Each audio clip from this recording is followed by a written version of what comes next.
Thanks for talk to Sunset TV, sir. Yashobhoomi से सुरेंद्र कुमार लगातार और हमारे जितने भी सहयोगी वहाँ रिपोर्टर्स हैं लगातार इनपुट दे रहे हैं और हमारे साथ में इसी चर्चा को आगे बढ़ाने के लिए मेरी सहयोगी अमृता चौरसिया जुड़ गई हैं और हमारे साथ रुचिता बेरी भी जुड़ेंगी ऑनलाइन जी।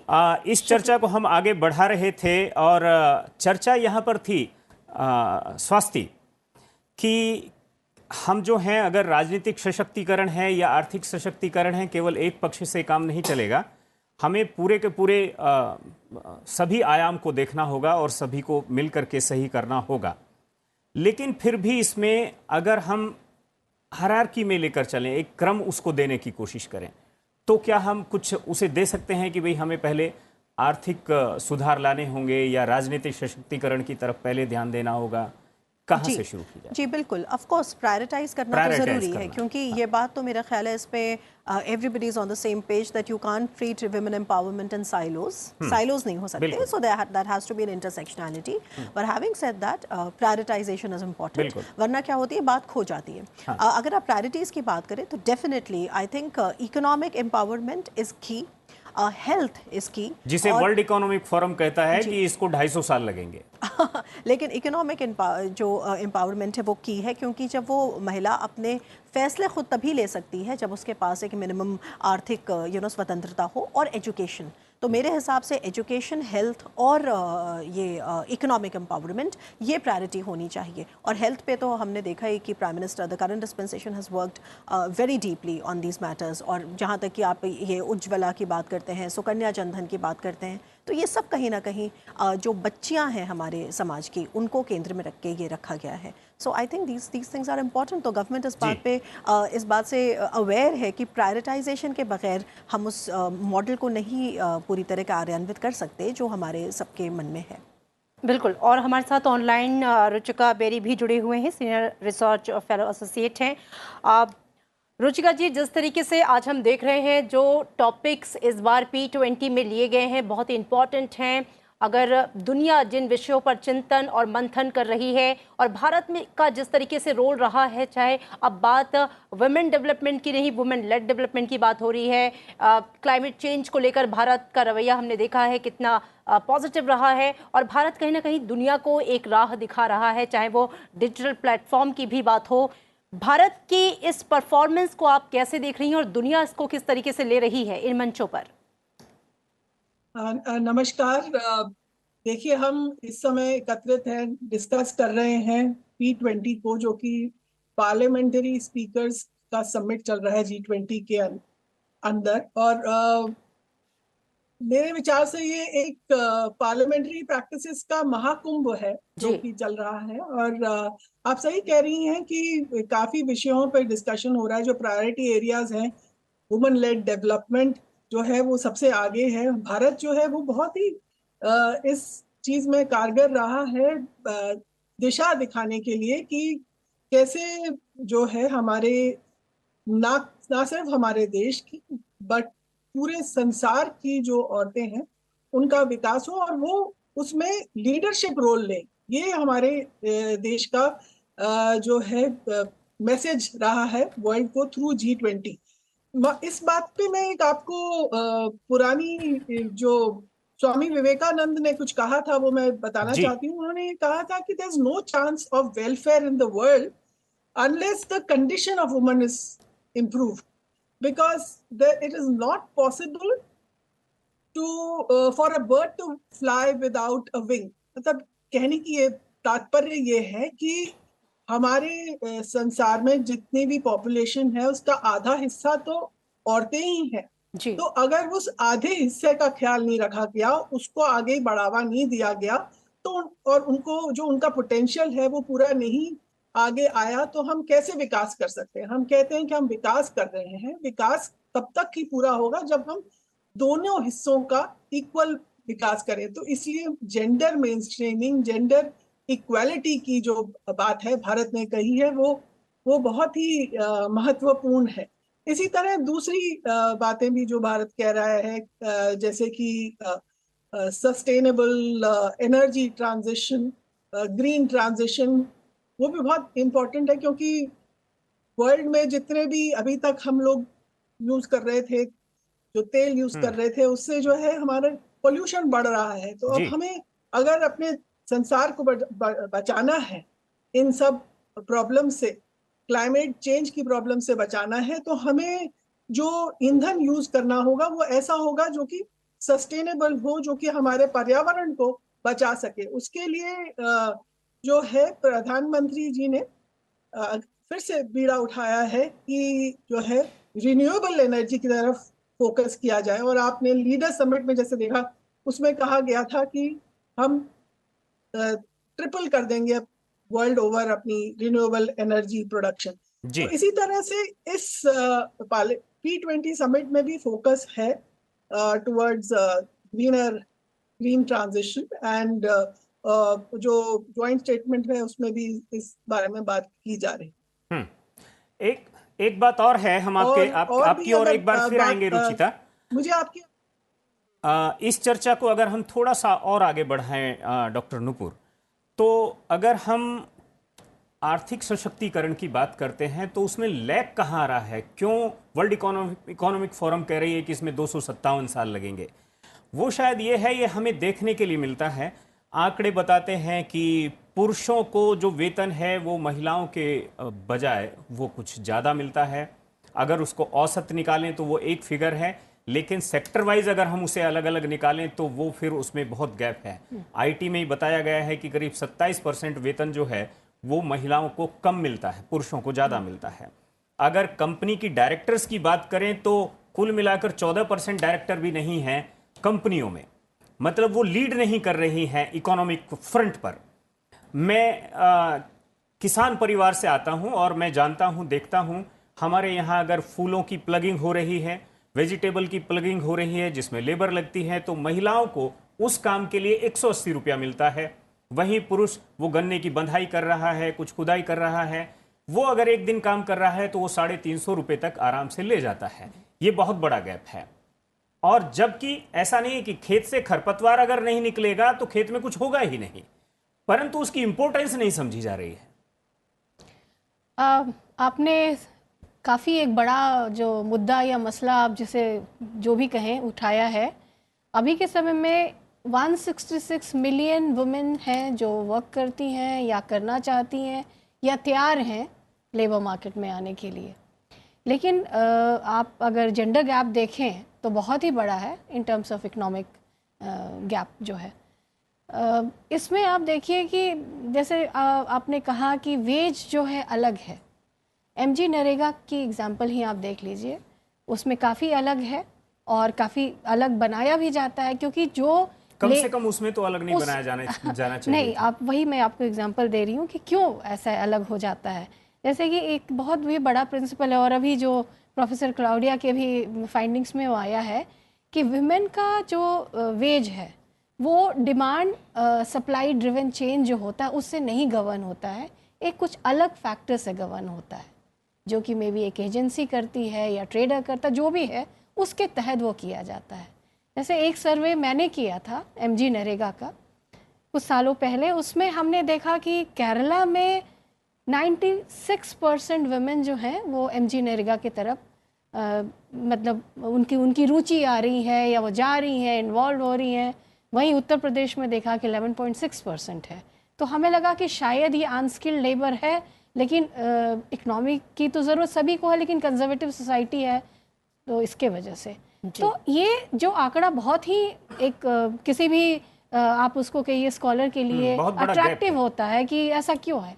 लेकिन जब और डीपर प्रोबिंग हमने पाया कि चूँकि एमजी नरेगा में पेमेंट जो आपकी होती है काफ़ी कम है अनस्किल्ड लेबर के हिसाब से भी, क्योंकि केरला में आप देखिए एक दिन का जो वेज है एक अनस्किल्ड लेबर का काफ़ी ज़्यादा है, 800 रुपये 900 रुपये। उस हिसाब से एमजी नरेगा का वेतन काफ़ी कम दिया जाता है एक दिन में। तो महिलाओं को फोर्स किया जाता है कि और लोग तो दूसरा काम करें, लेकिन ये जो मोस्ट इसको दूसरे पुरुष नहीं लेना चाहते हैं उसमें आप चले जाएं और आप एक परिवार से एक किसी को भी रिप्रेजेंट करना है तो आप जाकर के उसमें काम करें। तो इसमें हालत ये हो गई कि काफ़ी बूढ़ी महिलाएं या लैक्टेटिंग मदर या फिर उस तरह की भी मदर जो हैं जिनके छोटे बच्चे हैं वो भी जा कर के ये इस पर काम कर रही हैं। तो ये जो पैरिटी है बहुत तरह से इसको गवर्न किया जाता है, और एक जस्ट एक आपने बना दिया, इसमें सोशल फैक्टर है, discrimination is also at very competitive level, उसमें भी दूसरी फ्रेमवर्क है जो इस पर काम करती जी है। बिल्कुल। स्वास्थ्य आपको, चूंकि हम लोग वुमेन डेवलपमेंट पर ही बात कर रहे हैं, लेकिन अब बात उससे कहीं आगे जाकर वुमेन लेड डेवलपमेंट की बात हो रही है, और आपने देखा कि भारत की कोशिशें, जो बिल पिछले 30 साल से लटका हुआ था महिला आरक्षण का, उसे अंततः पास कराया गया, और ये एक बहुत बड़ी सफलता भारत के लिए भी। लेकिन अगर मैं पूरे वैश्विक परिदृश्य में भी समझना चाहूँ तो भारत के जो प्रयास रहे हैं विमेन्स को आगे बढ़ाने के लिए, ये जो लेड डेवलपमेंट की बात की जा रही है, उसमें उनकी भूमिका को और तवज्जो देने के लिए या उनके लिए वो स्थान बनाने के लिए, उसे आप कैसे देखती हैं? अमृता, इसीलिए जब इसके पहले चर्चा हो रही थी तो रामवीर जी को हम लोग बात कर रहे थे और मैंने कहा था कि यही वो पैराडाइम शिफ्ट है, क्योंकि अभी तक जब भी महिला सशक्तिकरण की बात होती है तो महिलाओं के लिए, महिलाओं को सशक्तिकृत करना या महिलाओं को एम्पावर करना, ये बात महिला जो होती थी वो एक तरह से उस चेंज का एक बेनिफिशियरी होती थी। अब यहाँ पे बात हो रही है कि नहीं, आप रिसीविंग एंड पे नहीं हैं, हम ऐसे आपको कोई ये उपहार स्वरूप नहीं आपको सशक्तिकरण दे रहे हैं, बल्कि आप ही उस सशक्तिकरण को ड्राइव करेंगी। तो महिला एक क्रिटिकल ड्राइवर बन रही है वहाँ पे। तो women lead development becomes a paradigm shift because it is the woman who is becoming the critical driving force behind it. तो एक तो ये चीज़ हो गई। आपने मुझसे कहा कि ग्लोबल परिदृश्य में इसको समझने की ज़रूरत है, बिल्कुल है। 2-3 देशों का मैं उदाहरण दे सकती हूँ क्योंकि G20 के कॉन्टेक्स्ट में यहाँ बात हो रही है, और G20 के अगर हम ब्रॉड फ्रेमवर्क में इसको बात करें तो बहुत सारे ऐसे देश हैं जैसे कि जापान। तो वहाँ तो मैं बहुत साल रही हूँ तो मैं आपको उसके बारे में डिटेल बता सकती हूँ कि एक इंडस्ट्रियलाइज्ड सोसाइटी है, डेवलप्ड सोसाइटी है, एशिया का सबसे पहले जो एक डेवलप्ड कंट्री रहा है। लेकिन वहाँ भी जब बात विमेन की, अभी हम लोग इक्वल पे के बारे में बात कर रहे थे, वहाँ भी जो एक ड्रॉप आउट है विमेन का, क्योंकि जब वो मदरहुड प्लान करती है तो उसको उसकी कंपनी हटा देती है, उसकी कंपनी उसको कभी बहुत बड़े पदों पर नहीं नियुक्त करती, क्योंकि ये माना जाता है कि अगर वो मैरिड है तो उसके बाद she will go the family way, और अंततः उसको उस रेस से बाहर जाना पड़ता है। और इसके लिए विमेन क्या करती हैं फिर? अब आप वहाँ देख रहे हैं कि वहाँ पे डेमोग्राफिक डिक्लाइन हो रहा है, क्योंकि फिर women are not willing to have children because they don't want to compromise on their careers. तो ये जो बातें हैं ये केवल सतही बातें नहीं हैं, ये बात पूरी सोसाइटी को, इसी से मैं कनेक्ट करूंगी कि हमारे यहाँ तो डेमोग्राफिक डिक्लाइन नहीं है, लेकिन जब आप डेवलप्ड कंट्रीज की बात करते हैं तो बहुत बड़ा वहाँ पे जो कारण डेमोग्राफिक डिक्लाइन का है, जिससे जापान जैसा देश जूझ रहा है, स्कैंडिनेवियन कंट्रीज, जर्मनी, वहाँ पे क्यों? Because women are not willing to have children because they will be thrown out of that career या प्रोग्रेशन। तो इन चीज़ों को, जैसे मैंने कहा कि इसको ऑफ कोर्स इसमें सरकार की भूमिका है कि सरकार को ये इंश्योर करना है कि आपके पास इक्वालिटी ऑफ अपॉर्चुनिटी हो, डिग्निटी हो आपकी पे की, ये सरकार का काम है। लेकिन साइकोलॉजी को चेंज करना एक सोशियो कल्चरल बड़ी जिम्मेदारी है। और इसके बाद जैसे मैंने आपसे कहा कि भारत जैसे देश की जब आप बात करते हैं, जो डेवलपिंग देश है, और वहाँ पे ये बातें और भी ज़्यादा ग्रास रूट लेवल पे चली जाती हैं। और बस एक और बात मैं कहना चाहूँगी अमृता कि जब हम कहते हैं, अभी आपने प्रोग्राम में देखा कि तमाम जो लोग हैं वो कहते हैं कि प्रधानमंत्री मोदी को लेकर और भारत को लेकर उनके अंदर एक विश्वास क्यों है। अभी मैं कुछ दिनों पहले पेरिस में थी और वहाँ पे तकरीबन 60 देशों के रिप्रेजेंटेटिव्स थे, और वहाँ पे जिन्होंने भारत का ये भारत मंडपम में देखा था G20 का पूरा आयोजन, वो हमारी प्रशंसा मतलब उनको वो थक नहीं रहते प्रशंसा करते करते।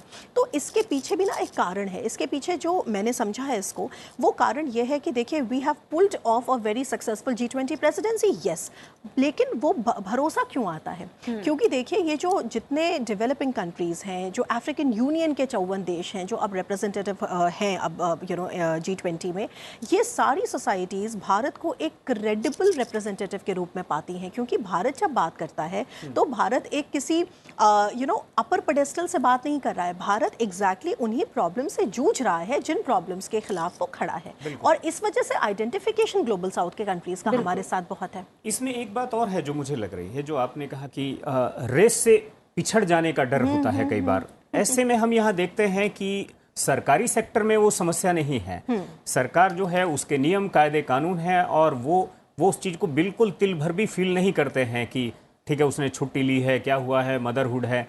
लेकिन जहाँ पर प्राइवेट प्लेयर हैं वहाँ पर दिक्कतें हैं, वहाँ उनको मुश्किलें आती हैं। बिल्कुल। इस माइंडसेट को कैसे हम चेंज करें? तो बिल्कुल जैसे मैंने कहा कि रेगुलेशन इंपॉर्टेंट है इसके लिए, तो ये सरकार ही इसको एक लेजिस्लेटिव फ्रेमवर्क, क्यों आप देखते हैं कि P20 इतना इंपॉर्टेंट है। देखिए G20 में जो हम डिसीजंस लेते हैं ना, ये एक इनफॉर्मल बॉडी है। G20 के डिसीजंस बाइंडिंग नहीं होते, तो G20 के डिसीजंस को लेकिन कार्यान्वित कैसे किया जाएगा, अल्टीमेटली उन रिस्पेक्टिव देशों की सरकारें, उन रिस्पेक्टिव देशों का जो लेजिस्लेचर है वही उनको कार्यान्वित करेगा। इसी वजह से P20 जैसी चीज़ का गठन हुआ। जो मैं आपको पहले बता रही थी कि G20 का इतिहास तो पुराना है, P20 तो 2010 से शुरू होता है। और ये जो वुमेन एंगेजमेंट ग्रुप की आप बात कर रहे थे W20 का, इसका इतिहास तो और भी नया है। ये टर्की के अध्यक्षता से शुरू हुआ 2015 में। और तो मेरा कहने का मतलब है कि ये सारे जो हमने वंडरफुल जो ये डिसीजंस लिए हैं और ये जो तमाम आउटकम डॉक्यूमेंट में आप इतनी अच्छी बातें सुनते हैं, आफ्टर ऑल इनको बाकी अपने देशों में वापस जाके कार्यान्वित तो वही पार्लियामेंट करेगी।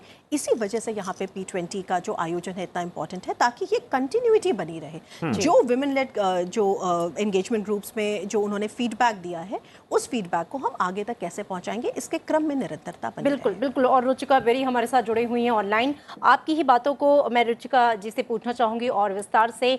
जिस तरह के ये मंच हैं G20 में, जो रिजोल्यूशन हमने लिया, जो एक फ्रेमवर्क तैयार किया कि दुनिया को इन मुद्दों पर काम करना है, लेकिन काम कौन करेगा, यही पार्लियामेंट दुनिया की, और जिसका जो मंच है P20, इन मुद्दों को यहाँ पर एड्रेस करना, इन पर मंथन करना कितना इम्पोर्टेंट आप मानती हैं, कितना बड़ा ये मंच है और कितना ज़रूरी हो जाता है ऐसे मंचों पर, ख़ास तौर पर अगर हम P20 की बात करें, इस तरह के मुद्दों को लाना और उसके बाद ये जन जन तक पहुंचाना, और वहां से फिर एक पूरा जो शिफ्ट होगा जिन योजनाओं को लेकर हम चल रहे हैं या जिन बातों को कर रहे हैं। बिल्कुल आप सही कह रही हैं कि जो P20 का मंच है वो बहुत ही इम्पोर्टेंट है इन सारी मुद्दों के लिए। खासकर G20 में जो भी डिसीजंस लिए गए हैं, जैसे स्वाति ने कहा, उनका इम्प्लीमेंटेशन कैसे होगा। भाई आप दूसरे भारत की बात कर रहे हैं, सिर्फ भारत की बात नहीं कर रहे हैं, आप G20 की कंट्रीज की बात करें जिसमें कि कुछ ग्लोबल नॉर्थ के हैं और कुछ ग्लोबल साउथ के हैं। तो दोनों के जो ट्रेडिशंस जो हैं, अनफॉर्चुनेटली वुमेन सेंट्रिक इतनी ज्यादा नहीं है। सब जगह जो है भेदभाव रहा है। मैं एक आपको एग्जांपल देती हूँ कि मैं 30 साल पहले एक संस्था से जुड़ी थी जो कि अमेरिका की है, उसका नाम है वुमेन इन इंटरनेशनल सिक्योरिटी। और मैं हैरान हुई जब मैं सबसे पहले उसकी मीटिंग में गई, तो पता चला कि हमारे देश में जैसे सरकार ने जो यूनिवर्सिटीज हैं उसमें प्रोफेसर्स जो है, चाहे वो औरत हो चाहे वो आदमी हो, उसको इक्वल पे मिलेगी। लेकिन अमेरिका में ऐसा नहीं था। वहां की औरतों को बहुत संघर्ष करना पड़ा कि उनको पे पैरिटी मिले। तो ये बातें जो है, ये मुद्दे जो हैं, ये हर एक देश के लिए इम्पोर्टेंट है। इस बात के लिए अभी तो पहले बात ये हो रही है कि भाई औरतों को सारा अधिकार, महिलाओं को अधिकार मिले, और दूसरी बात कि वो उस इशू को जो है लीड करे। और यही हमारी प्रयास रहा है G20 के थ्रू के कि सारी जो जितनी भी महिलाएं हैं वो अपने जो भी उनको विकास करना है उसका खुद जो है उसके लिए रिस्पॉन्सिबिलिटी और लीडरशिप ले। बिल्कुल जी। एक बात ये भी आती रही है स्वास्थ्य कि भारत में सुप्रीम कोर्ट भी इस बात को कहता रहा कि भाई कम से कम इक्वल जॉब इक्वल सैलरी, लेकिन ये बात ना महिलाओं पर लागू हो पाई और ना पुरुषों पर लागू हो पाई। ये भी एक बड़ा विषय है। जी देखिए, एक जो हम लोग लगातार इस पे चर्चा करते ही जा रहे हैं कि जैसे मैंने कहा कि प्रोसीजरल जो चीज़ें हैं हमारे देश में, हम भाग्यशाली रहे हैं कि बहुत जल्दी 1947 के बाद ही जिस तरह के देश की हमने नींव रखी थी, वहाँ पे प्रोसीजरली हमने बहुत सारी चीज़ों को करेक्ट किया था। हमने adult franchise, universal adult franchise जैसे बहुत सारी चीज़ें करी थी। Supreme court, role of institutions हमारे देश में रहे हैं, उनका इंपॉर्टेंस रहा है।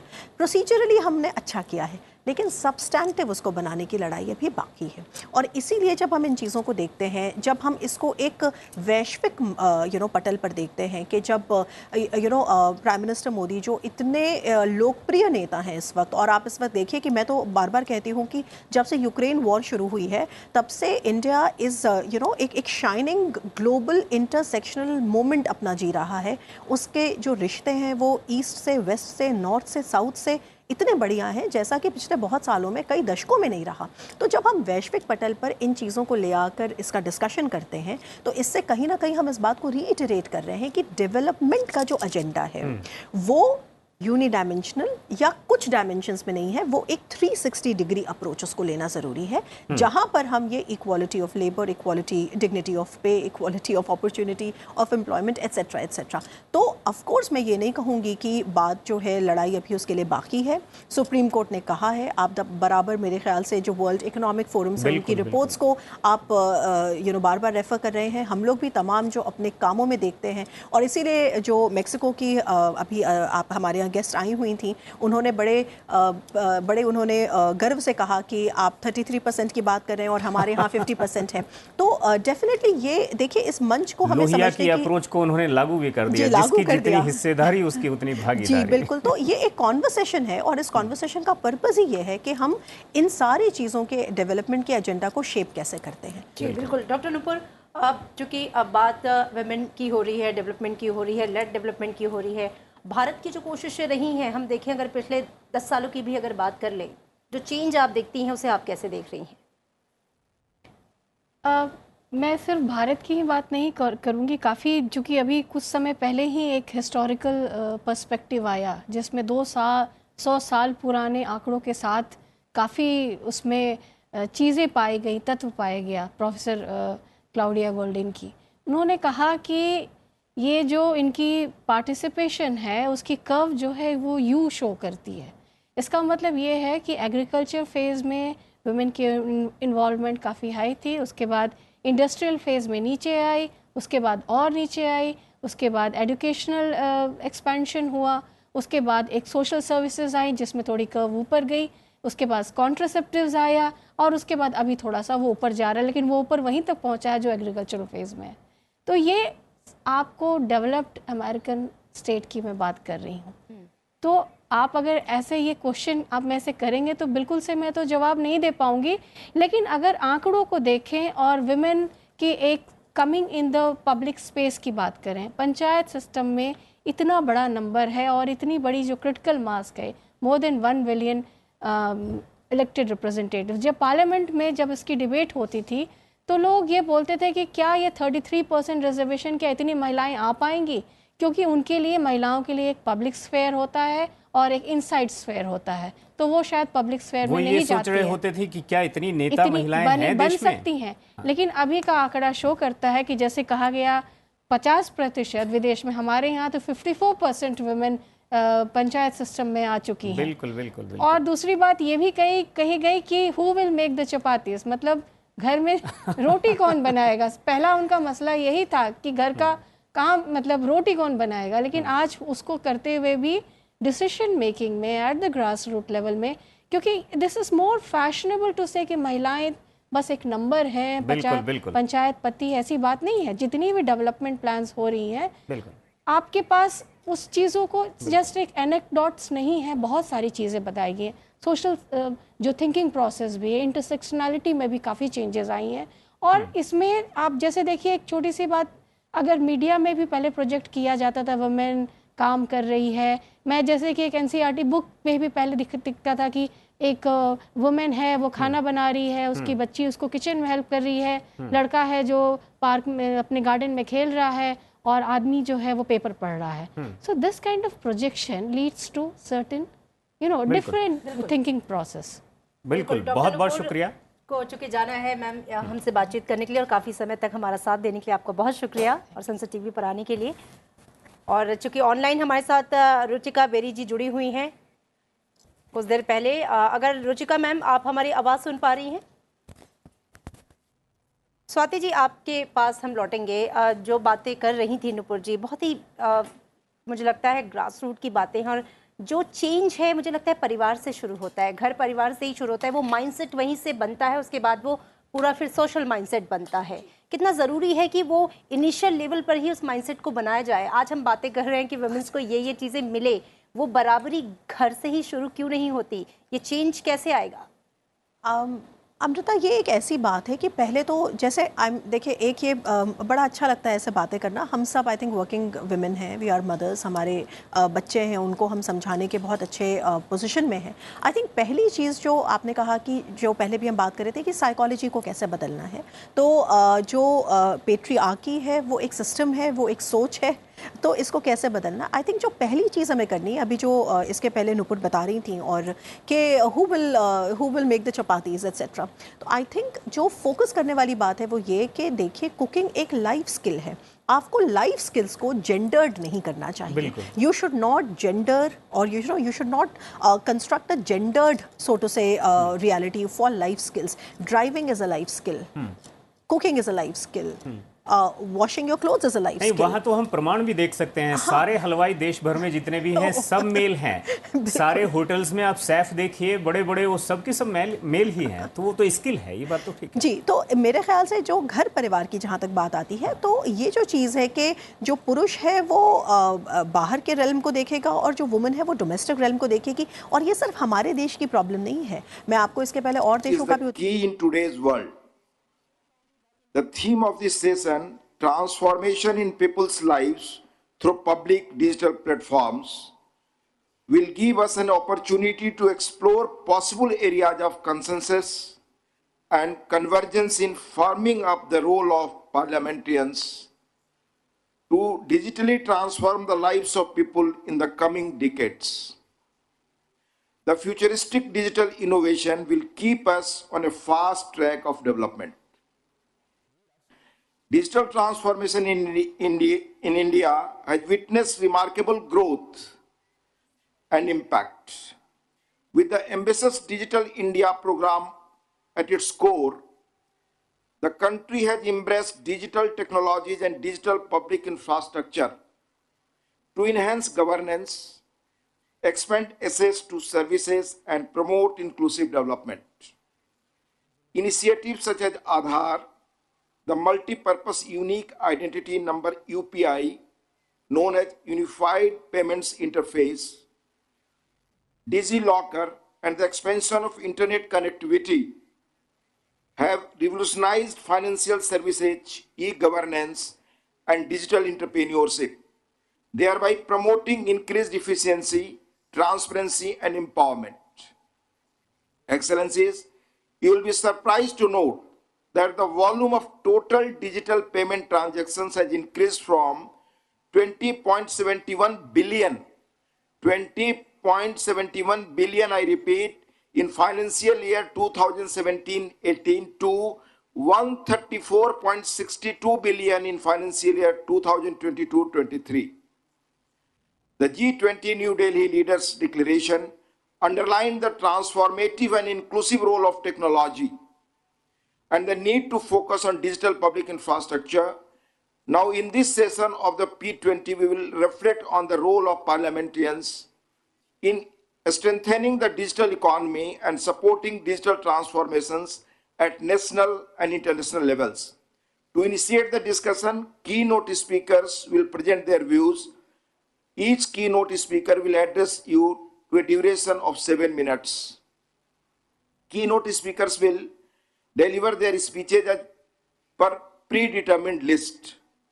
I now invite His Excellency Dr. Esbir Boldegio Raji Gayo, Acting President PAP, for his keynote address.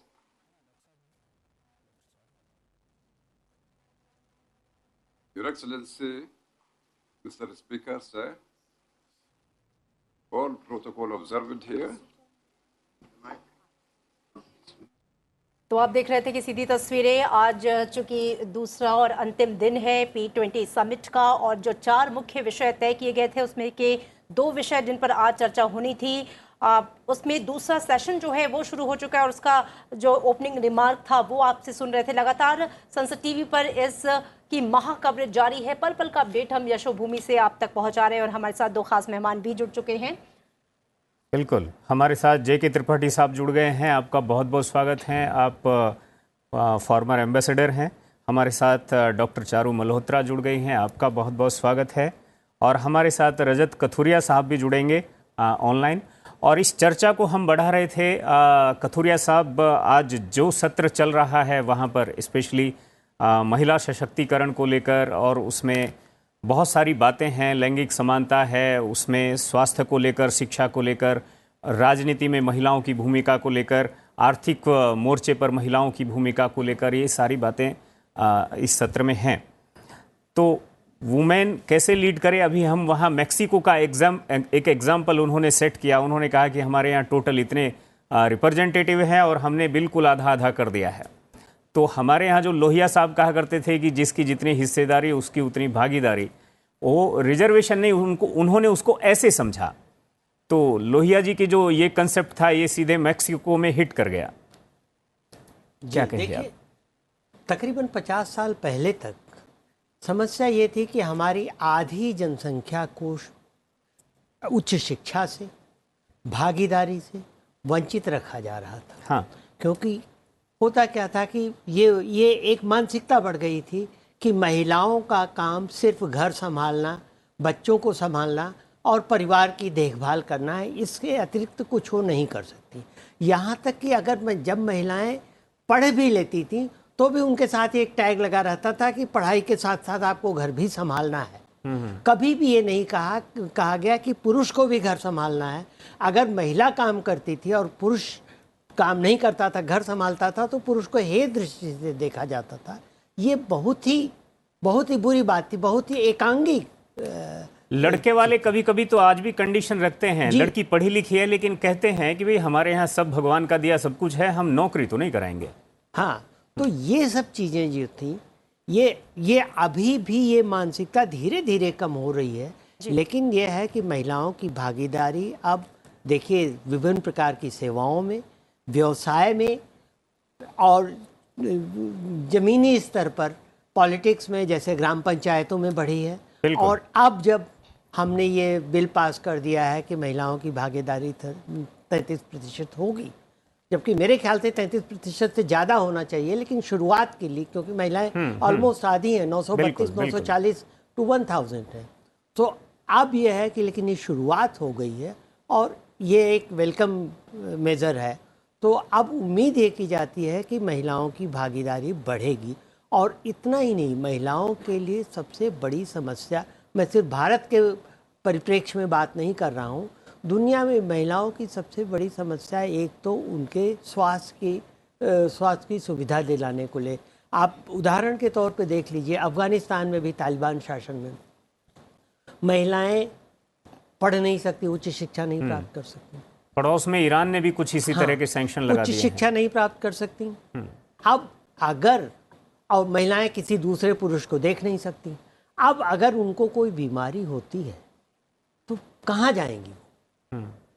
पुरुष डॉक्टर देख नहीं सकता और महिला डॉक्टर होंगी नहीं, क्योंकि महिलाओं को उच्च शिक्षा नहीं दी जाएगी। बिल्कुल बिल्कुल।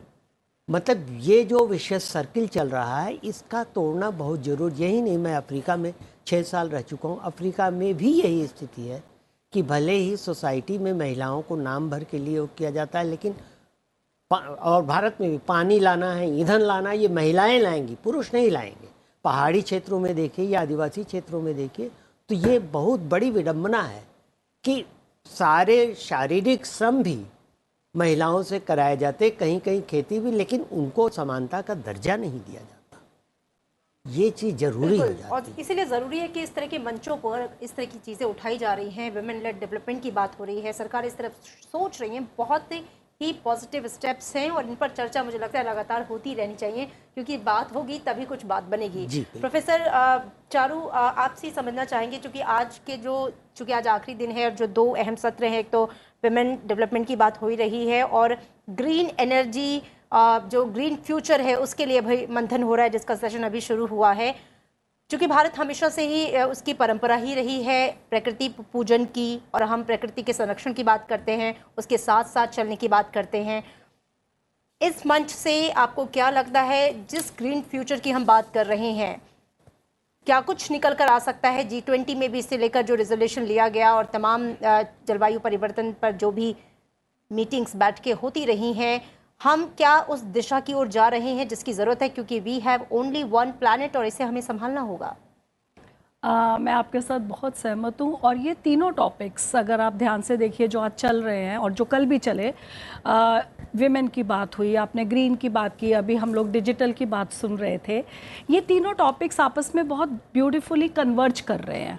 आज जब अगर आप टेक्नोलॉजी को लेके देखिए, हमारी जो पॉलिटिकल लीडरशिप है, जो हमारे ऑनरेबल प्राइम मिनिस्टर हैं, उन्होंने बहुत क्लियरली कहा है मेड इन इंडिया, आत्मनिर्भर भारत। अब आत्मनिर्भर भारत हमारी पे जो निर्भरता की बात आ रही है, दिस इज़ कि हम अपनी टेक्नोलॉजी वेस्टर्न मॉडल्स या वेस्टर्न टेक्नोलॉजीज को इंपोर्ट ना करें, जो कि काफ़ी हद तक ऑलरेडी हमारे लिए ऑब्सोलीट होते हैं। हम जब अपने ही देश में बनाएंगे तो हम अपने देशवासियों की ज़रूरत उसको मद्देनज़र रखते हुए, अपने रिसोर्सेज को मद्देनज़र रखते हुए बनाएंगे तो हमारी ऑब्सोलेंस भी कम होगी, ई वेस्ट कम जनरेट होगा। और जाने अनजाने में ये सब करते करते हम लोग ये भी जानते हैं कि हम ऑलरेडी G20 प्रेसिडेंसी के दौरान डिजिटल प्लेटफॉर्म्स में एक अजीब सी अपनी क्रेडिबिलिटी हासिल कर चुके हैं। आधार और यूपीआई ने हमारे लिए वो किया है जो एक कॉमन मिथ था कि डिजिटल एक तरह से डिवाइड की तरह काम करता है, हैव्स और हैव नॉट्स के बीच में है। लेकिन इंडिया का जो डिजिटल है वो कन्वर्जेंस की तरफ रहा, इवन इंक्लूसिव डेवलपमेंट के लिए। मुझे बहुत अच्छे से याद आता है कि प्रधानमंत्री जी ने जुलाई 2021 में एक बात कही थी। उन्होंने कहा था कि भारत की डेवलपमेंट 3 चीज़ों पे निर्भर है। सबसे पहले डेमोग्राफिक डिविडेंड, ठीक है, कि हमारी पॉपुलेशन ही हमारा सोर्स है, हमारी शक्ति है। दूसरा उन्होंने कहा डेटा जो डिजिटल से आएगा, और तीसरा उन्होंने बहुत क्लियरली इस बात को जिक्र किया था कि हमारी डेवलपमेंट पॉसिबल ही नहीं है अगर हम इन तीनों का कॉम्बिनेशन, यानी कि डिजिटल का, डेटा का और डेमोग्राफिक का कॉम्बिनेशन नहीं करेंगे तो इंडिया डेवलप नहीं करेगा। बिल्कुल। और हम ऑलरेडी बजट में भी देख के आए, हमने विजन 2047 की एक्सरसाइजेस में देखा, हमने जब इंडिया का टेकेड डिक्लेयर हुआ उसमें देखा। तो green is here to stay because हम आत्मनिर्भर हैं। अब हमारे स्टार्टअप्स हमारे रिसोर्सेज को यूज करके हमारी एस्पिरेशंस को ध्यान में रखते हैं, हमारी मतलब सिटीजन की रखते हुए जो चीजें बना रहे हैं उनकी शेल्फ लाइफ भी बेहतर होगी। जी बिल्कुल। हमारे साथ लाइन पर हैं रजत कथुरिया साहब। रजत जी, यहाँ पर चर्चा चल रही है 2 दिन से जो ये कार्यक्रम चल रहा है, और इस कार्यक्रम में खास तौर पर महिलाओं को कोर में रखा गया है, केंद्र में रखा गया है आज के दिन। एक बात ये भी आती है रजत जी कि अगर उच्च शिक्षा की बात हम करें, अगर उच्च शिक्षा में महिलाओं की भागीदारी बढ़ेगी तो जाहिर तौर पर जो देश में एक तरह से ड्राइविंग फोर्स है वहां पर वो बैठ सकेंगी और फिर बाकी जो इंजन है वो अपने आप साथ साथ चल पड़ेंगे। की बात से बिल्कुल सहमत हूँ। ये उच्च शिक्षा में जो आप जिक्र कर रहे हैं वो बहुत ही सही है। आप अगर प्राइमरी और सेकेंडरी एजुकेशन में भी जाएं, आप देखें अब महिलाओं की, बेटियों की जो भागीदारी है, जो आप वो एनरोल कर रही हैं, उसमें बढ़ोतरी हुई है, तो ये बहुत अच्छी बात है। अगर आप इकोनॉमीज का रिसर्च देखें, जो महिलाओं जेंडर बेस्ड रिसर्च जिसे हम कहते हैं, वो जो रिसर्च हुआ है, अगर उसको मद्देनजर रखें तो ऐसा लगता है कि अगर हमारी भागीदारी महिलाओं की और मर्दों की एक समान हो, जैसे 50-50 हो, तो हमारा जीडीपी जो है वो $3 ट्रिलियन ज्यादा बढ़ेगा, ज्यादा आज के दिन में। तो आज अगर हम $3 ट्रिलियन हैं इकोनॉमी, और अगर 50-50 हो जाए तो हमारा जीडीपी है ऑलमोस्ट डबल हो जाएगा। ये एक रिसर्च आईएमएफ ने काफी साल पहले किया था, लेकिन हम ये मानते हैं जो स्टडीज आई हैं बाकी मैनेजमेंट से और इकोनॉमिक्स अर्थशास्त्रियों ने जो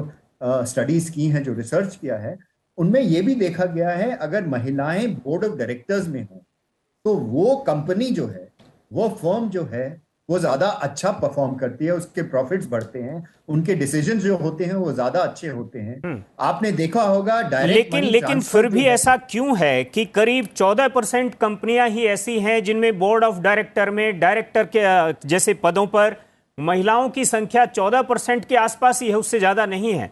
जबकि आप कह रहे हैं, और मैंने भी कुछ महिलाओं को देखा है जो उच्च पदों पर हैं, जहां वो हैं वो बहुत अच्छा परफॉर्म कर रही हैं। जी, तो इसमें कारण ये है कि जो जो डिसीजंस ले रहे हैं, हमारा इतने सालों से जो सिस्टम चला आ रहा है मर्दों का, जैसे त्रिपाठी साहब कह रहे थे, महिलाओं की भागीदारी रही नहीं है और ये सिस्टम चला आ रहा है, एंट्रेंच हो गया है। आपको ध्यान होगा सब्सिडीज, जैसे हम कहते थे हिंदुस्तान में, सब्सिडीज एक बार आपने शुरू कर दी देनी तो अब बहुत मुश्किल है उसको निकालना, वापस लेना। इसी तरह से अब मर्दों का ये सिस्टम है, it's driven by main, it is by man, of man, for man. तो ऐसा एक सिस्टम हो गया है, अब इसको तोड़ना है। हालांकि इसको तोड़ने में बहुत टाइम, वक्त तो लग ही जाएगा, लेकिन तोड़ना जरूरी है क्योंकि डिसीजंस अब दोनों को लेने चाहिए। अब आप देखें, महिलाएं एक प्लेन उड़ा रही हैं दिल्ली से सैन फ्रांसिस्को, डायरेक्ट फ्लाइट है, उसमें सारा क्रू महिलाओं का है और पायलट भी महिला है। आपने कभी सोचा था हिंदुस्तान में 70 के दशक में या 80 के दशक में कि ये कभी हो सकता, मुमकिन था? हम तो सोच ही नहीं सकते थे कि महिला ऐसा कर सकती हैं। तो ये जो दृष्टिकोण है, ये जो सोचने का तरीका है, इसको तोड़ना है। लेकिन ये आसान नहीं है। महिलाओं को हायर एजुकेशन में भी आना पड़ेगा, महिलाओं को गवर्नमेंट में भी आना पड़ेगा, ब्यूरोक्रेसी में भी आना पड़ेगा, पार्लियामेंट में भी आना पड़ेगा। और ये जो हमने अभी रिजर्वेशन किया है वुमेन के लिए, ये अच्छा है। हालांकि ये 5 साल बाद लागू होगा और तब तक हमें ये इंश्योर करना लेना चाहिए कि विमेन्स एजुकेशन जो है, नॉट ओनली कि हायर एजुकेशन महिलाएं तो हैं अभी और अच्छा भी कर रही हैं, प्राइमरी एजुकेशन में जो ये स्कूल से बाहर निकाल लेते हैं लड़कियों को क्योंकि वो अनाज बोना है या अनाज काटना है या बोए, बिल्कुल आपके पास लौटेंगे रजत कथुरिया साहब। और जो बातें आप कह रहे हैं कुछ ही सही, जो चेंजेस हैं या जो सोच में परिवर्तन है वो हम देख रहे हैं। चलिए यशो भूमि का रुख करते हैं, जो मेन आयोजन स्थल है। अमरेंद्र हमारे संवाददाता वहां से जुड़ रहे हैं हमारे साथ। अमरेंद्र, इस वक्त चूंकि आज कंक्लूडिंग सेशन है और जो दूसरा सत्र है जिस पे चर्चा हो रही है सार्वजनिक डिजिटल प्लेटफॉर्मों के माध्यम से लोगों के जीवन को आसान बनाना, हम जानना चाहेंगे कि आज का जो आखिरी चरण है उसके तहत क्या कुछ कार्यक्रम है और आगे किस तरह से सीक्वेंस आगे बढ़ेगा। अमृता, ये P20 का जो शिखर सम्मेलन है लगातार वैश्विक मंच पे जिस तरह से मंथन हो रहा है और एक कंक्लूजन के साथ मंथन हो रहा है, उसका लास्ट सेशन जो अभी है डिजिटल वाला वो चल रहा है। अभी उपसभापति हरवंश जी ने उस सेशन को चेयर किया है और ये 1:30 बजे तक सेशन चलेगा। इसके बाद मैं पहले आपको बता दूं कि पूरे दिन भर का जो आज का जो रूटीन है उसमें कुछ चीज़ें बहुत इंपॉर्टेंट है जो हमें जानना चाहिए। लगभग 1:30 बजे तक, 11:30 से प्रारंभ हुआ और 1 बजे तक ये सेशन पूरा चलना है। इसमें 5 जो कीनोट स्पीकर हैं जो ओवरऑल डिजिटलीकरण को लेके अपनी बात रखने वाले हैं। इसके अलावा 4 और स्पीकर रहेंगे जो इंटरप्रेट करेंगे, भाषण देंगे। लास्ट में 4-6 मिनट का उनका समय है और आखिरी जो कीनोट स्पीच होगी वो डिप्टी चेयरमैन जो हैं, उपसभापति जो हैं हरवंश जी की रहेगी। तो ये तो एक सेशन का रहेगा। इसके अलावा मैं आपको बता दूं कि आज एक बड़ा आखिरी दिन है, तो आज वाइस प्रेसिडेंट जो हैं जगदीप धनखड़ साहब, उनकी तरफ से जो सारे P20 के डेलीगेशंस हैं उनको एक लंच होस्ट किया गया है। तो लंच में VP वाइस प्रेसिडेंट खुद रहेंगे उन लोगों के साथ, तो एक उनके लिए एक लंच है। इसके अलावा मैं आपको बता दूं कि एक बड़ी चीज़ जो है कि अगला जो P20 समिट है वो ब्राज़ील को सौंपा जाना है। तो लोकसभा स्पीकर 1 से और 1:30 बजे जो अगला P20 समिट है वो ब्राज़ील को सौंपने की औपचारिक घोषणा करेंगे समापन सत्र के साथ। और उसके अलावा जो है उसमें IPO के चेयरमैन का एक स्टेटमेंट होना है, क्योंकि मैं आपको बताऊं कि 23 से 27 अक्टूबर तक, इसी महीने 23 से 27 अक्टूबर तक अंगोला, अफ्रीका के अंगोला में IPO का सम्मेलन होना है, जिसकी कुछ इंस्ट्रक्शन लोकसभा स्पीकर और जो IPO के चीफ हैं उनके साथ मुलाकात हुई है, उसमें कुछ गाइडलाइंस हुई हैं, तो उसके बारे में भी चर्चा होनी है। तो ओवरऑल तो ये है। लेकिन जिस तरह से मैं बताऊं कि अगर पीछे के 2 दिन देखें, मतलब जिस दिन प्री समिट का दिन देखें और कल का दिन देखने के बाद आखिरी दिन है, खासे अहम साबित हो सकते हैं। और सबसे पहले मैं बता दूं कि जो आज का जो सत्र है इसकी अगर पृष्ठभूमि में जाएं तो दोनों सत्र बहुत इंपॉर्टेंट रहे। जो वीमेन लेड डेवलपमेंट की बात जो IPO में यहाँ पे P20 के जो डेलीगेशन है उन्होंने की, उसमें सबसे बड़ी बात यह है कि प्रधानमंत्री जी ने कल जिस तरह से अपने उद्घाटन सत्र में कहा कि आज भारत जो है उन वैश्विक मुद्दों को हर तरह से लीडरशिप देने के लिए तैयार है और उसकी ओर आगे बढ़ गया है। और जिस तरह से अगर आप देखें 2014 से लेके और अभी तक का जो कार्यकाल है प्रधानमंत्री का, वो सारे वैश्विक मुद्दों को उन्होंने एड्रेस किया है। और वीमेन लेड डेवलपमेंट की बात की तो अभी पिछले दिनों पार्लियामेंट ने जो नारी वंदन अधिनियम पारित किया है उसका एक बहुत बड़ा उदाहरण माना जा सकता है, जब राज्य की विधायिका और संसद में जो महिलाओं को 33% आरक्षण देकर न सिर्फ सशक्तिकरण किया गया है बल्कि नेतृत्व की क्षमता भी प्रदान की गई है। तो बड़ा एक मैसेज था कल प्रधानमंत्री जी की तरफ से। और भारत जिस तरह से लीड ले रहा है, जिन विषयों पे लीड ले रहा है, वो एक इंपॉर्टेंट है। और दूसरा जो अभी सत्र चल रहा है डिजिटलीकरण को लेकर, तो अगर आप देखें प्रधानमंत्री जी का अभी तक का पूरा कार्यकाल अगर भारत की बात करूं तो नरेंद्र मोदी सरकार में डिजिटलीकरण को लेकर काफी क्रांतिकारी कदम उठाए गए हैं। अगर बात करें जनधन योजना की, तो जनधन योजना के तहत सभी लोगों का खाता खुलवाया गया है। डिजिटल इंडिया प्लेटफॉर्म के तहत आप देखिए कि भारत बहुत क्रांतिकारी कदम के साथ आगे बढ़ रहा है। बिल्कुल, और बिल्कुल अमरेंद्र, पूरी दुनिया उसको मान रही है। और जिस तरह से आज का जो सेशन है उसमें अभी अंतिम सत्र में डिजिटलीकरण की बात की जाएगी, किस तरह से आर्थिक अर्थव्यवस्था को संभालने के लिए डिजिटली होना बहुत जरूरी है। और तो अमरेंद्र ने यहाँ पर कुल मिलाकर के जो भी यशोभूमि में जिस तरह से पूरा का पूरा आज का शेड्यूल है उसको बताया, और उसमें जो डिसीजन लिए जाएंगे और जो कुछ लिए जा चुके हैं उनके बारे में भी उन्होंने गहराई से सब चीज़ों को बारीकी से एक एक करके बताया। और हम इस चर्चा को थोड़ा सा और आगे बढ़ा रहे हैं और हमारे साथ राजीव भाटिया भी जुड़े हैं। राजीव जी, एक बात यह है कि यहाँ पर महिला सशक्तिकरण को लेकर के वुमेन लीड जो डेवलपमेंट है उसको लेकर के जो बातचीत सारी की सारी चल रही है, उस बातचीत में अभी हम पीछे ये बात कर रहे थे कि उच्च शिक्षा में अगर महिलाओं की भूमिका होगी तो वो ड्राइविंग सीट पर आ जाएंगी और फिर वो एक दिशा मिल सकती है। लेकिन कई बार ये भी कहा जाता है कि क्या शिक्षा का मतलब सिर्फ हम नौकरी से यहाँ पर लगा रहे हैं, या हर घर में अगर लड़की उच्च रूप से अगर शिक्षित होगी तो जाहिर तौर पर जो आने वाली जो पीढ़ियां हैं, ठीक है, उनको भी वैल्यूज और बाकी सारी बातें वो पढ़ी लिखी लड़की का शायद ज़्यादा ज़रूरी होता है घर में होना। बहुत बहुत धन्यवाद आपके निमंत्रण के लिए। आपने जो बात कही है वो 100% सही है। महिलाओं का विकास सबसे पहले शिक्षा के साथ पूरी तरह से जुड़ा हुआ है। यदि शिक्षा का प्रभाव और विस्तार आगे बढ़ेगा महिलाओं के लिए, कन्याओं के लिए, तो इसमें कोई दो राय नहीं हो सकती, संदेह नहीं हो सकता कि उससे समाज और तीव्र गति से बदलता चला जाएगा। शिक्षा के बाद निस्संदेह हर कन्या, हर महिला चाहेगी कि वो राष्ट्र निर्माण में एक अपनी भूमिका अदा करे। और विशेष रूप से जहाँ तक आपने नौकरियों के बारे में कहा, तो ये निश्चित है कि जो व्यक्ति पढ़ लिख कर बरसों की मेहनत के बाद जब आगे बढ़ता है तो वो निश्चित रूप से मात्र घर के ही कामों से संतुष्ट नहीं होगा, उसको समाज और राष्ट्र निर्माण के कामों में भी हिस्सा लेना पड़ेगा। एक मैं विशेष रूप से बात ये कहना चाहूँगा कि अब भारत जब नारी शक्ति के विकास की बात करता है, भारत की सरकार, भारत के नेतृत्व, तो अब हमारी आवाज़ को सुनने के लिए थोड़ी, जिसे कह सकते हैं, विश्वसनीयता ज़्यादा बढ़ गई है। एक तो पहले से ही चल रहा था कि जो स्थानीय सरकार की जो संस्थाएं हैं उसमें 50% के लगभग महिलाओं का योगदान रहा है।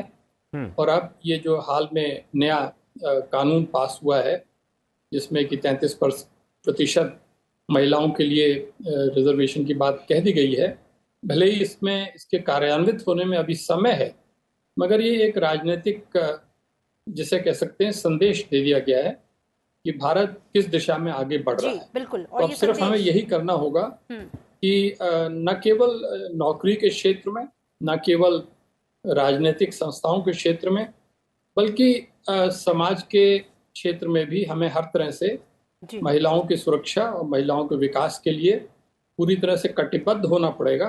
तब हमारी विश्वसनीयता और ज़्यादा बढ़ जाएगी। जाहिर तौर पे प्रोफेसर चारू जुगी, जो टॉपिक है हमारा जो आज सत्र का जो कंक्लूडिंग सत्र है, सार्वजनिक डिजिटल प्लेटफॉर्मों के ज़रिए लोगों के जीवन को आसान बनाना, उसको किस तरीके से उसमें और परिवर्तन लाया जाए ताकि वो और स्मूथ हो सके। मैं आपसे समझना चाहूँगी ये टॉपिक कितना इम्पोर्टेंस रखता है खासकर P20 जैसे मंच पे, और भारत की जो कोशिशें रही हैं उसको कैसे देखती हैं आप? बहुत ही बढ़िया क्वेश्चन है आपका, क्योंकि जो भारत की डेमोग्राफी है वो कुछ हटकर है। एक मैं बात कहती हूँ कि जो बाकी देशों में चलता है वो भारत में शायद ना चले, पर जो हमारे देश भारत में चलता है वो हर जगह दुनिया के हर कोने में ज़रूर चलेगा। ऐसा बिल्कुल, क्योंकि we represent so much of diversity, हम लोग अपने आप में बहुत यूनिक है। अब ये बात डिजिटल के संदर्भ में अगर देखी जाए तो हमें ये नहीं भूलना चाहिए कि 70% ऑफ इंडिया रूरल है, ठीक है, और 95% ऑफ हमारी लैंड रूरल एरियाज में है। इसको मद्देनजर रखते हुए जब हमारे प्रधानमंत्री जी ने बोला कि हम डिजिटल को एक टूल बनाएंगे, तो उन्होंने काफ़ी इसके ऊपर सोच विचार किया। और इस सोच विचार का प्रूफ कहाँ से मिला कि आधार और यूपीआई जैसे ही दो चीज़ें हमारे डिजिटल पब्लिक इंफ्रास्ट्रक्चर के रूप में, डीपीआई जिसे हम बोलते हैं, ऑलरेडी सारी कंट्रीज़ में all over, specially G20 presidency के दौरान बहुत अच्छे से कबूल हुई हैं। अब आपने बात की कि सब तक डिजिटल कैसे पहुंचेगा, वो भी जिस तरह का आंकड़े मैंने आपको बताए, 70% रूरल, 95% रूरल एरियाज़। मैं आपको छोटा सा एग्जांपल से ये बात क्लियर करूंगी। अभी 2 दिन पहले हमारे घर में गैस फट गई, ठीक है, कुकर फटा, गैस जल गई, और मैंने फट से, जैसे कि एक डिजिटल होने के नाते, मैं अमेज़ॉन पे गई और मैंने ऑर्डर बुक कर दिया, ठीक है, कि कुकर भी नया आ जाए और गैस का चूल्हा भी नया आ जाए। अब उसकी डिलीवरी टाइम देखिए क्या था। सब सुरक्षित तो रहा ना? आपके सामने बैठी हूँ सुरक्षित रहा सर, थैंक यू। तो अब ये जब मैंने ऑनलाइन डिजिटल पे इसका ऑर्डर बुक किया तो ये 20 अक्टूबर से 22 अक्टूबर तक की डिलीवरी आ रही थी। क्यों? क्योंकि हमें इंडिया में, दिल्ली में बैठ के भी लास्ट माइल कनेक्टिविटी का सुख महसूस नहीं हुआ। और ये सुख हमें कौन देता है? हमें देता है ये रोड साइड किराना शॉप, है ना। रोड साइड किराना शॉप एक ऐसी है जिसमें आप तुरंत जाके घर का प्रोडक्ट ला सकते हैं। अब हमारे प्रधानमंत्री जी ने जब डिजिटल प्लेटफॉर्म्स की बात की है तो उसमें एक बहुत लाजमी सा स्टेप चल रहा है कि हम सारे छोटे छोटे किराना शॉप्स को कंबाइन करके एक डिजिटल प्लेटफॉर्म पे ले आए। बिल्कुल। और इसके लिए गवर्नमेंट ऑफ इंडिया ने 2 बहुत ही महत्वपूर्ण स्टेप्स ले चुके हैं। एक प्लेटफॉर्म हमारा बन चुका है ONDC, open network for digital commerce, और एक बना है OCEN, open credit enablement network. Simple words में इसको ऐसा समझेंगे हम लोग कि पहला वाला छोटे छोटे किराना शॉप को, लोकल कॉमर्स को एक इकट्ठा कर रहा है, प्लेटफॉर्म बन रहा है, और दूसरा हमारा क्रेडिट देगा, आसानी से लेन देन करने में सक्षम होगा।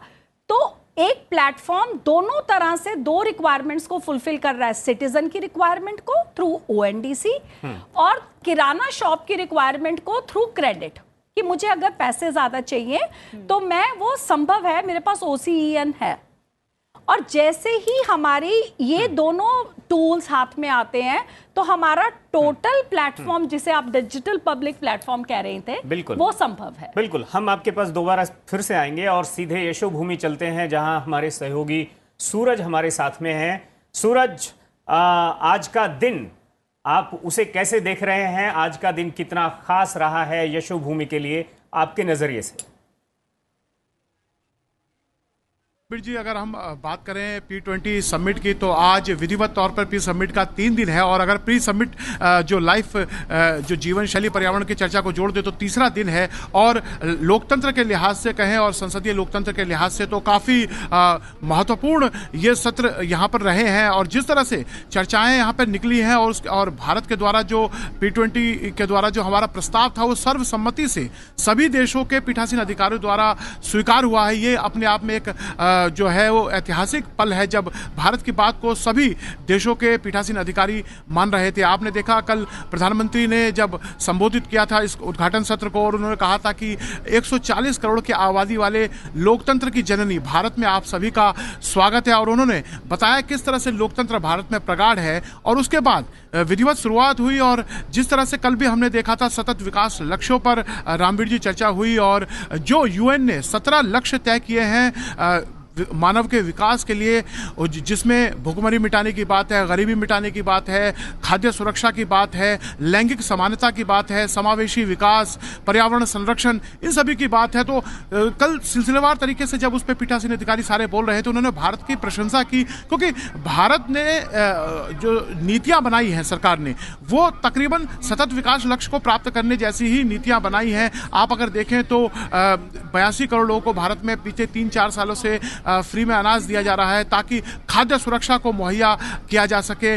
गरीबी मिटाने के लिए डिजिटल ट्रांजैक्शन और जनधन योजना जैसे खाते खोले गए हैं। मुद्रा योजना, स्टैंडअप योजना, स्टार्टअप योजना के तहत यहाँ लोगों को उद्यमी बनाने की बात चल रही है कि लोग नौकरी लेने वाले से नौकरी देने वाले बने। तो ये तमाम प्रयास यहाँ पर किए जा रहे हैं। और पर्यावरण हमारे लिए कोई नई बात नहीं है। पर्यावरण संरक्षण जो जीवन शैली उसे अपनाना है, क्योंकि अगर आप देखें तो भारतीय संस्कृति में हमारे तीज त्योहार, हमारे महीने इस हिसाब से बटे हुए हैं जो पर्यावरण के अनुकूल रहते हैं। हम पर्यावरण की पूजा करते हैं, तो ऐसे में हमें सिर्फ उन्हें संरक्षित करना है। तो उन्होंने कहा कि भारतीय दर्शन को अगर मान ले पूरी दुनिया तो कहीं ना कहीं इन लक्ष्यों को प्राप्त किया जा सकता है। उसके बाद हमने लैंगिक समानता पर आज एक महत्वपूर्ण चर्चा को देखा।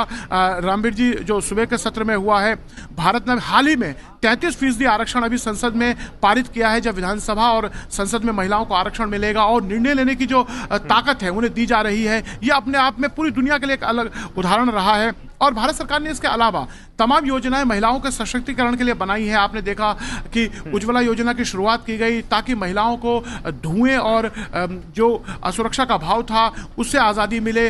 स्वच्छ भारत अभियान के तहत न केवल भारत को स्वच्छ बनाया गया, बल्कि स्वच्छ भारत अभियान ग्रामीण के तहत शौचालयों का निर्माण ग्रामीण भारत में गांव-गांव में किया गया ताकि महिलाएं घर में ही शौच करें। बाहर जाके जो असुरक्षा का भाव रहता था या फिर मौसम खराब होने पर दिक्कतों का सामना करना पड़ता था, वो ना करना पड़े। शिक्षा के नजरिए से आप देखें तो जो एनरोलमेंट रेशो है हायर एजुकेशन, प्राइमरी एजुकेशन में, वो महिलाओं की स्थिति अब काफी सुधरी है। पहले प्राइमरी एजुकेशन के बाद उनका ड्रॉप आउट मिडिल और हायर एजुकेशन में काफी मात्रा में देखने को मिलता था, वो अब सुधर रहा है। तो कहीं ना कहीं लैंगिक समानता को लेकर काम किया गया है। और अभी जो सत्र चल रहा है डिजिटल को लेकर, उसे आप देख सकते हैं प्रधानमंत्री मोदी हमेशा डिजिटल इंडिया की बात करते हैं और भारत में डिजिटल लेन देन को बढ़ावा दिया जा रहा है ताकि कैश ट्रांजैक्शन को रोका जा सके। तो काफी महत्वपूर्ण ये सत्र बीत रहे हैं P20 में। रामवीर जी, क्या सूरज, एक सवाल अगर मैं आपसे ये भी करना चाहूं कि जिस तरह से पिछले तीसरा दिन आज है कुल मिलाकर लोगों को इकट्ठा होने की बात अगर हम करें, लोग मीडिया के सामने भी रिएक्शन दे रहे हैं, लोग आपस में भी बात कर रहे हैं। अभी मैं पीछे सुन रहा था मैक्सिको से ये बात पहली बार मुझे भी पता लगी कि वहाँ तो एक तरह से 50% रिजर्वेशन है, महिलाओं के लिए रिप्रेजेंटेशन है वहाँ पर। तो कुल मिलाकर हम एक दूसरे से चीज़ों को सीखते भी हैं। क्या यहाँ भी इस तरह का एनवायरनमेंट आपको देखने के लिए मिल रहा है, फील हो रहा है?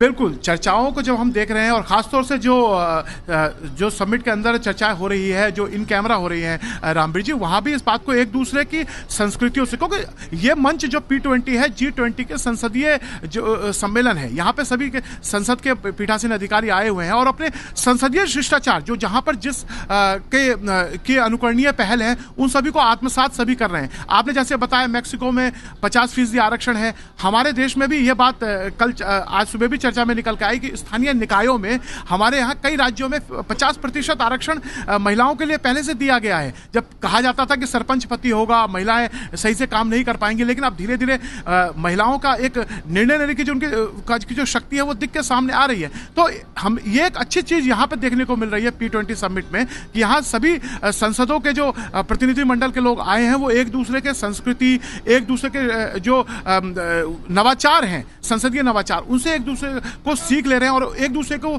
नवाचारों को आपस में बातचीत करके सराह भी रहे हैं। और हमने देखा भारत की कई चीजों को यहाँ जो जितने भी प्रतिनिधिमंडल में लोग आए हैं उन लोगों ने काफी सराहा है। रामवीर जी, keep coming back to you. Thank you for now. So the final P20 session is on right now, and it is about transforming lives through digital platforms. Coming back to our guests in the studio, Ambassador Tripathi, coming first to you. We will discuss, of course, digital public platforms also, but the session that happened in the morning about women-led development, patriarchy is a major roadblock. Although India is way ahead of many countries in the world when it comes to women's emancipation and women-led development, but patriarchy somewhere is a big roadblock. How does one counter a mindset as inherent and as deep-rooted in our psyches? You know, Sheetal, this mindset has been there in India for centuries or millennia. And this has now, in the time of the development of fast development of the society, this is proving to be a major mind block, major roadblock. So for this, one thing which Prime Minister has very aptly started is Beti Padhao, Beti Bachao. Because once you get your daughters or your female folk to go to school, and then only they will know what their rights are, what they have, how they can overcome the blocks in the society. You remember, I mean, 20 years, 30 years back, it was unimaginable that a girl who was subjected to child marriage could protest. Right. But now girls are coming, they are protesting against their parents even. They are saying that, no, I don't want to get married at this age. So this thing, and then, you know, there are few things which have to be not has to be imposed, but which has to be taught or convinced to the male members of the society. One is that they should be taught from the beginning, from the primary school, right, that women and men are equal. Right. If you cannot, I feel that women are better than men in many areas, but even if you don't subscribe to that view, women are equal to men. Right. You know, I give you an example. In Sweden, where I served for 3 years, there is this maternity, not only maternity leave, but paternity leave also, which is now optional. But in Sweden, it is compulsory for both parents to have 6 months paternity leave. And we are each. getting there in India now. But it is not compulsory. It is not compulsory, yes. But there it is compulsory. You have to take paternity leave for 6 months so that the mother of the child, newborn child, can get some rest. So these are the things which has to, and this notion of Sarpanch Pati propagated by media is totally absurd. Very, very distressing. Sarpanch is Sarpanch. If you say Sarpanch Pati, the husband of Sarpanch doesn't have any local stand-eye. Dr. Charu Malhotra, as a modern emancipated woman, what is your take on patriarchy and it being a major roadblock in us achieving total women-led development? I totally agree with you. I think this system has already served its purpose, whatever it was. And now we should be updated to the new norms. And everything now starts from home itself.